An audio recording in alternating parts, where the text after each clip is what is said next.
I created Stubbornly Young to push back on the belief system around getting older that also meant being, sedentary, maybe disengaged, maybe boring or just sort of existing until we don't. Now, listening to my own Stubbornly Young podcast has me thinking even more deeply about who's seeing who is old, and have I, like Kari, who is younger than I am, been ageist against myself?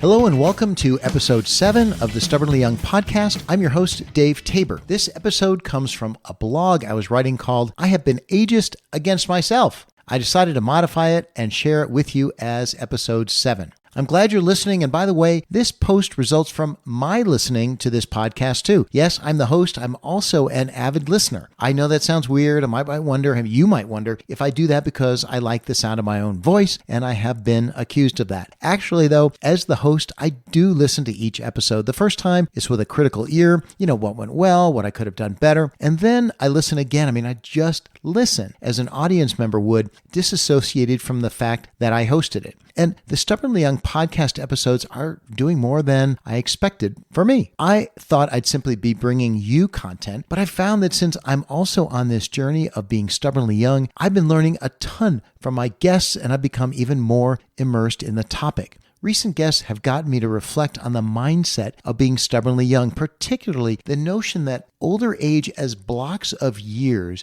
has shifted, and we societally and personally need to adapt to that shift. That's what I'm going to talk about in this episode. I'll be including clips from past episodes that have really gotten me thinking about this, and you can write to me at dave@stubbornlyyoung.com if you want to talk more about it, or even better, post comments at the Stubbornly Young Facebook page where everyone can engage. I'll start with some ideas from the most recent episode called How to Stay Engaged, A Thoughtful Process. It features Kari Cardinale of the Modern Elder Academy. Now, I don't even like that term modern elder, but we talk about that in her episode, and she sort of made me feel better about it. But also, and more importantly in that episode, she confesses to having been ageist against herself. And here are a couple of excerpts. You know what I'm talking about.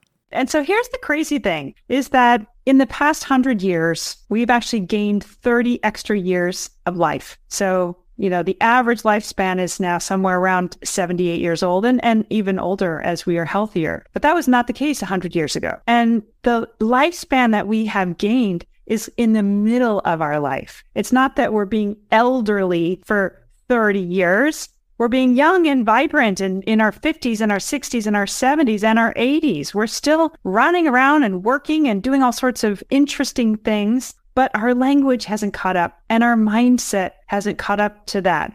Tell you, I was really not psyched to turn 50. It was this milestone birthday that hit me like a brick over my head, and I couldn't quite figure out why I was so crabby about it and why I was bitching about it all the time. And it forced me to take a look at this term I'd never heard of, which was ageism. I didn't even know ageism existed, but I was ageist about myself. And then I became incredibly curious about, why am I so worried? And as I spent more time getting to know really bright and driven older adults that I still aspire to and admire as they are in their 70s and their 80s and their 90s, it helped quell that little voice inside of me that was afraid. And when we're afraid to get older, then that impacts the decisions that we make.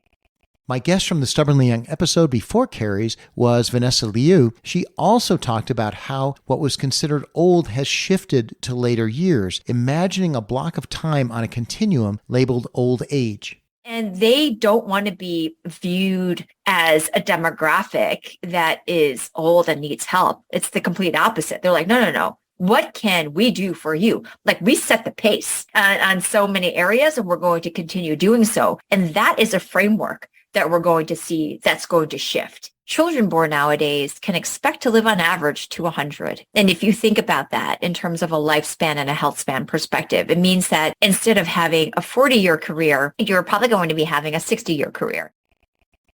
So here's what both Kari and Vanessa made me picture. Do this with me kind of in your mind. Start with a continuum, like the bottom line of a graph, creating blocks of age from left to right into segments like child, teen, young adult, full adult, older adult, old adult, and maybe end of life. 50 years ago, being an old adult was probably age 60 to 70. Now, imagine taking that old adult block of time and dragging it to the right. So now old adult is, I don't know, age 75 to 85, or you pick it based on your perceptions. But that opens a whole segment of time before, say, age 75 or whatever you've chosen. So let's say that's 60s and 70s, the stubbornly young years. And here's the point that's hitting me squarely. Society hasn't completely yet made that mental adjustment to the shift that's already happening. The fact that people in their 60s, 70s, and sometimes 80s, and I know a vibrant CEO in his 90s, those people aren't old yet. Is it society? I also wonder, is it me as much as them hasn't made that mental shift? And guests in Stubbornly Young episodes have articulated a growing understanding about this age shift and have caused me to rethink and explore my own ageist biases. And as I consider this, I think I've felt, as Kari Cardinale admitted, that I've been ageist against myself. That's kind of like a wow.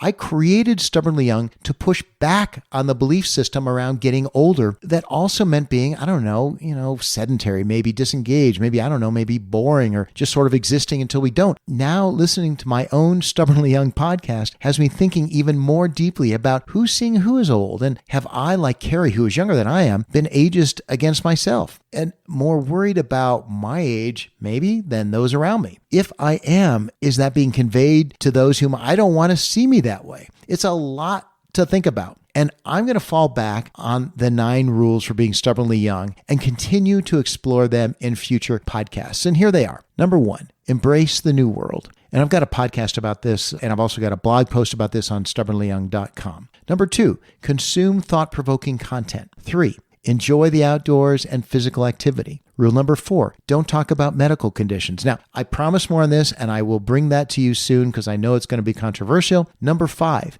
be open to the merit of both sides of an issue. Check out episode 4. We talk a lot about that. Rule number 6, be upbeat, keep a sense of humor, and don't complain. Rule number 7, learn new things. Rule number 8, try new things. And number 9, accept that I'll still make mistakes. I'm still in the game. So while I keep living these rules the best I can, I'm also going to strive to see myself as I want others to see me. And I'll keep finding interesting guests and having entertaining conversations about the rules and about other topics. I'm open to your ideas. So find me at the Stubbornly Young Facebook page and share the podcast and blog posts with your friends. That's a wrap. I'm your host, Dave Tabor. Glad you joined me on Stubbornly Young.